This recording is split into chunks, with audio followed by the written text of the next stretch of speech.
Good morning, everybody. I have some major bad head going on this morning. It is almost 5 o'clock in the morning. I just got done doing a chart for yesterday's trips with Uber, and I will show that to y'all here in a little while.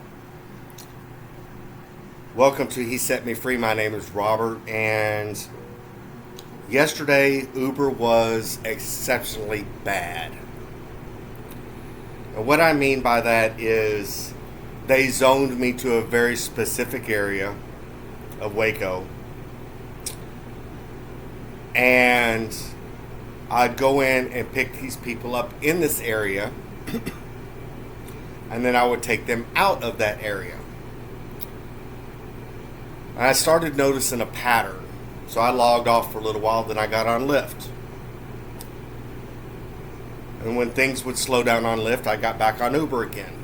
And they would turn around and send me right back into the area that I was trying to get away from. See, whenever Uber just used the algorithm, you could typically escape such patterns like this. You would reset it.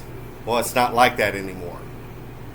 What it does is now it retains that information, and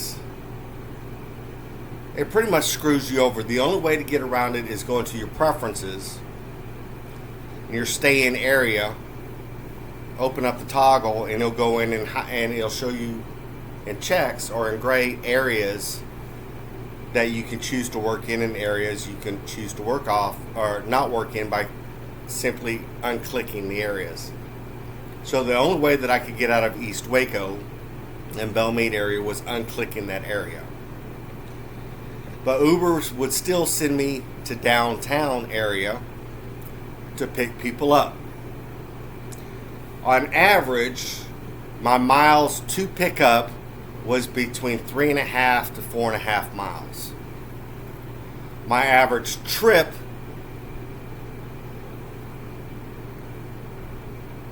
or in-trip mileage with passenger and car was 5.5 miles. This would bring my overall drive time or drive miles between 8.5 to 9.5 miles. The most that I earned was $6.78. The lowest I earned was $3.50. And even then, the mileage exceeded the payout. And like I said, I did a chart, and I'll go ahead and show it to y'all now because it's a great visual.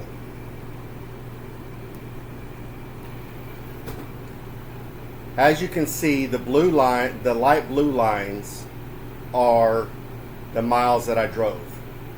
The dark blue lines was the money that was paid out to me. So I drove more miles to earn the money that I made, which was $35.13. It's an excellent tool to give you a visualization. Once you learn how to use Google Sheets to take and put your information in, you can even add times. What I did yesterday is on my tablet was every time I would start heading to a passenger or drop a passenger off to go to my next one, I'd complete that trip, and then I'd add in the total of how much Uber paid me. Then I'd put Uber trip 3. I'd zero out my odometer, and then I would take off. And whenever I dropped that passenger off, I'd add in the total miles from the time that I accepted that trip or started towards that passenger to the time that I drove them off or dropped them off. And then using the Uber Sheets, I calculated a tool which gave me the average of what I was paid per mile for driving. So if I was paid $6.63, but I drove 9.5 miles, it would give me the exact amount that I made per mile. It's an excellent tool. Plus, it gives me something to do. I'm going to go back today and I'm going to start doing one on Lyft as well too, for yesterday and for today as well too, with a bar graph. So that way I have a visual of the miles, but with Lyft, I don't have to keep track of the miles actually driven, even with shortcuts, because it doesn't matter, because they still charge the same. So all I got to do is go into my trips, and type in that information and how much they paid me, and then I can do another one with what Lyft took, what their external fees was, and I can do a complete and whole breakdown of the entire day. Lyft at least gives that kind of information to the drivers, providing that it is correct. So at one point, whenever I was getting ready to go for my walk yesterday, because I decided that I was going to go for a walk. It wasn't that hot. It was humid, but it wasn't that hot. I happened to look on my phone and it said that I had a trip 7 minutes ago. Now, I don't know if it was an old trip or not, because you get these time sensitive on iPhones, and they just don't disappear whenever you start the trip. It's there. So I called Uber up. Uber support is about as useful as teats on a boar hog.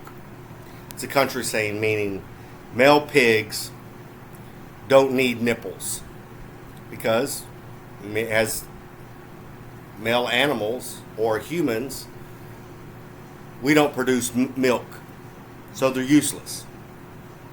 I put them in the same category, because all they do is they read. I'm assuming that they're recording your voice, and AI is trying to give a cut-paste answer. So I tried to explain it to it. It wasn't happening. It was not happening at all. I got aggravated. I got flustered. I said, how can I lose an acceptance point whenever I'm not on Uber? And I accepted all my rides. Now, then it hit me after I hung up with this person. If you tweet out to about Uber too much at Uber, this is something that I do know, and there's something else that I will talk about here in a second. They will deduct an acceptance point from you. It's a given. It's going to happen. Why? Because you're being annoying. What they also do too is if you are getting too many rides and you are making too much money, they will, to slow your day down, they will take an acceptance point from you. This I know for a fact. Multiple times I'd called Uber up in the past. Why did I lose an acceptance point whenever I accepted every one of my rides? They can't give you an answer, but they know the answer. You're getting too many rides. And or it could have been because I unchecked the East Waco and Belmead area, so for them to get me back, because I would no longer accept rides in that area, it forced them to give those rides to other drivers. They decided to take revenge. If you don't know, Uber is a very vengeful application. It will get you back. Whenever it thinks that you're getting over on it, they'll take an acceptance point from you, and it will take you weeks to get that point back. Hands down. And it does you no good to call them up. You'd get a better conversation out of talking to your windshield than to talk to those people. They are absolutely worthless. So, and that's why Uber was so bad yesterday, is because within the first 3 trips, and you can almost guarantee this, Within your first 3 trips, if you keep going into a certain area, Uber has now zoned you into that area. You can tell the amount of miles that you're going to drive to go pick up that passenger. You can tell the amount of miles in trip. You'll start to see patterns. And then you will be able to tell how much money you're going to make within that day. A ballpark figure. So I had 6 trips. I made $35 yesterday. All right. I had a $3.15 trip. All right. Some of them were $5. You know. But the highest, my low ball was $3.50. My high was $6.78. So if you was to take that information right there, 35.15 divided by 6 equals, my average rate was $5.85. That's my average. So that means 5 of those rides was within that median between $5 and $5.50 and $6.78. I had 3 rides that were $6.33. It's right in that ballpark. All right. That's how you figure up your rate. Okay. You can also take that too by the mileage that I drove a lot to make that $35.13. I had to drive 50 miles. When you take and you put that kind of information on paper, it looks bad. It looks really bad.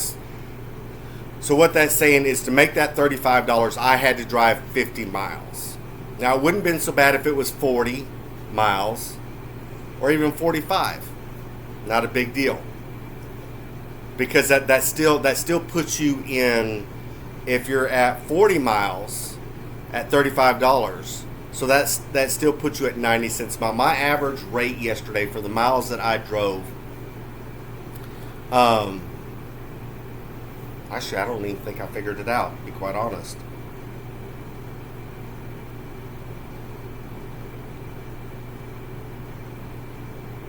I made 70 cents a mile. That's bad. That's really bad. And I think one of the trips, it had me at $1 a mile. And I think I didn't add some. I think I mistyped. I have to actually go back and look at Uber. And because of what they do, I'm now forced, because I don't know if they actually gave me a trip or not and that I missed, go in and do a hard log off whenever I'm done driving for Uber for the day, and then I'll just get my code and log back on. It's the only way to get around it. But not only that, it prevents Uber from tracking your movements if you are physically logged off that app. Go into your account, scroll all the way down to the bottom, hit log out. The next day, log in, get your code, reactivate, go on about your business.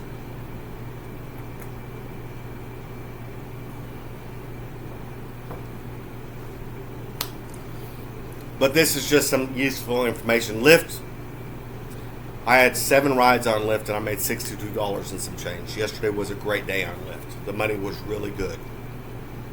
And I didn't even drive. I really didn't drive that much to make that $62. I didn't keep track of it, and I haven't gone in and looked at the overall miles. I'll do that this afternoon.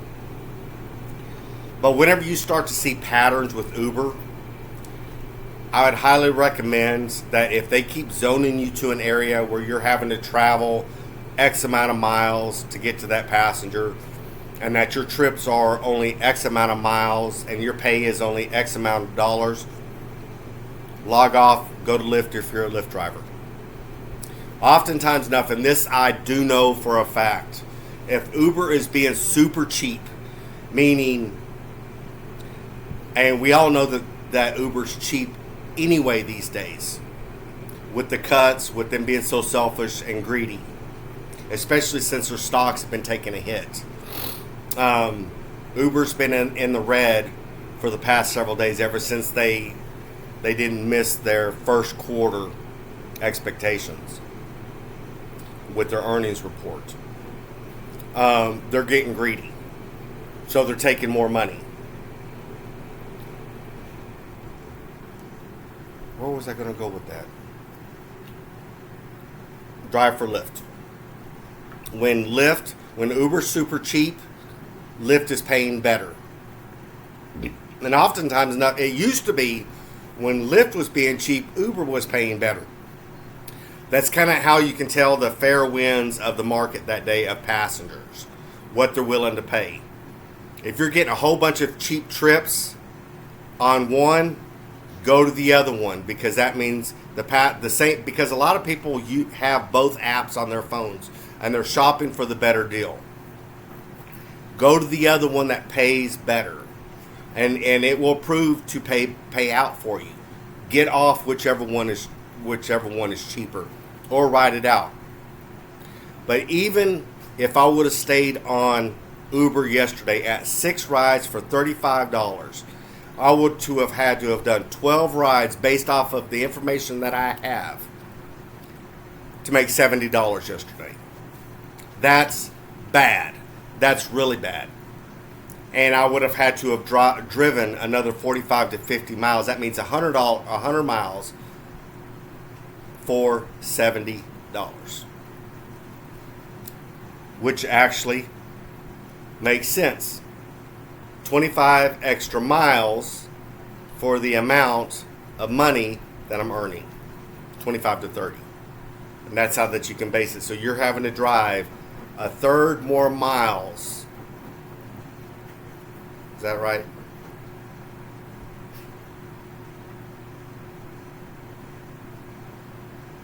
Well, it's not a third. It's like 2/3 more miles or something like that to earn that same amount of money. So keep this in mind when you're out on the roads. It's time for me to get ready to head on out. Hopefully today will be a great day. I paid my cell phone bill yesterday. I started doing some light jogging yesterday as I was out walking. The one thing that I miss the most is running. I miss running because it was something that it made me feel good to push myself. And I love trail running, and Cameron Park has a lot of trails. And trail running is great for the body because you're having to stay focused. It's great for concentration. When you get on trails, you have to stay focused on the trail, so it brings leg stability. It builds up your ankles. It builds up your knees and your lower body. It's great for core strength, especially when there's roots and stuff. You're having to take longer strides, shorter strides, out, in, and it's just a better exercise. So my eventual goal, if my lower back will allow me to do it, is to start trail running again. It's going to take time. But my legs are sore as a result of doing it, but it was a great stress reliever. If you find yourself being stressed, get out and go for a walk after you're done driving. Anything is better than nothing. Get outside, get out of your car. I didn't get home till after 2 o'clock yesterday, and it felt good. Because typically, once I'm done driving, I come straight home, I sit on the couch, and I don't do anything. This is a great substitute to keep me off my couch, to keep me from in front of my TV, and it makes me feel better. It builds up my self-confidence, and it burns off all that stress. And then it allows me to reset instead of bringing that depression home with me. So I hope everybody has a blessed day today. Thank you for watching. He set me free. And until next time, we'll talk to y'all later.